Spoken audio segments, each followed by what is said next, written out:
بله سلام علیکم، بفرمایید. السلام علیکم و رحمت الله و برکاته. علیکم السلام و رحمت الله و برکاته. خوبی انصاری، وقت شریفت بخیر. سلامت باشید بیننده گرامی. خودتون رو معرفی کنید، از کجا زنگ میزنید؟ من کامبیز هستم، از تهران مقام وقت شریفتون میشم. استاد انصاری. آقای کامبیز عزیز بفرمایید برادر گرامی. خوب هستید؟ وقت شریفتون بخیر. من در جواب این بنده خدایی که خدا لعنتشون میکنه توهین میکنن به ناموس پیامبر، حضرت عایشه در قرآن کریم پروردگار سوره واسش نازل میکنه، آیه واسش نازل میکنه، از تمام بدیهایشون رو اعلام براءت میکنه.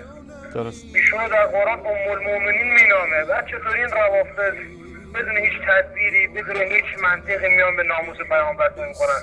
آیا من از خود اینا میپرسم، خدا وکیل آقای انصاری، من از این معتاد پرسیدم که اگر طرف بیا جلو چشای شما یه سیلی بخوابونه تو گوش زنه، شما چیکار میکنید؟ به خدا گفت من اونو شق نمیکنم. آیا پیامبر علیه بالله کمتر از اون معتاد بوده که به ناموسش فحش دادن، میدونسته ناموسش فلانه بازم با این زن ازدواج کرده؟ در مورد این امام زمان به همه شیعه جواب بدن خواهش میکنم.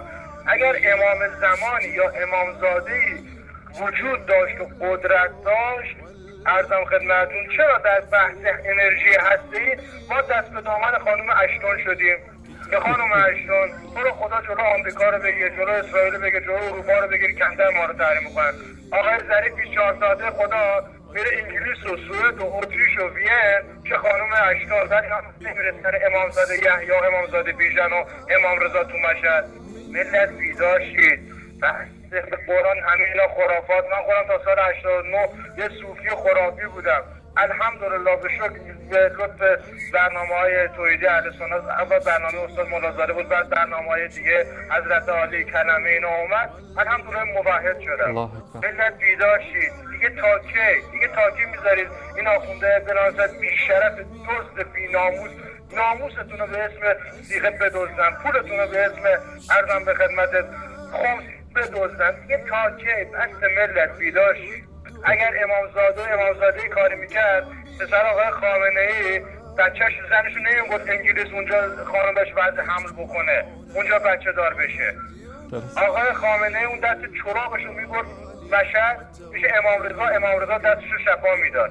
خمینی موقع مرگش میبردنش مشهد یا میبردن امامزاده بیژن و یحیی، اونجا شفاش میدادن. ببخشید توی شبکه مقدس نبود نبودن، اسار خونی نمیگرفت بمیره.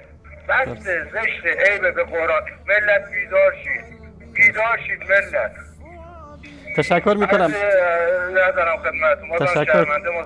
خواهش میکنم برادر عزیزم آقای کامبیز. تشکر از شما برادر گرامی. قربونتون برم. همین نیست. التماس دعا.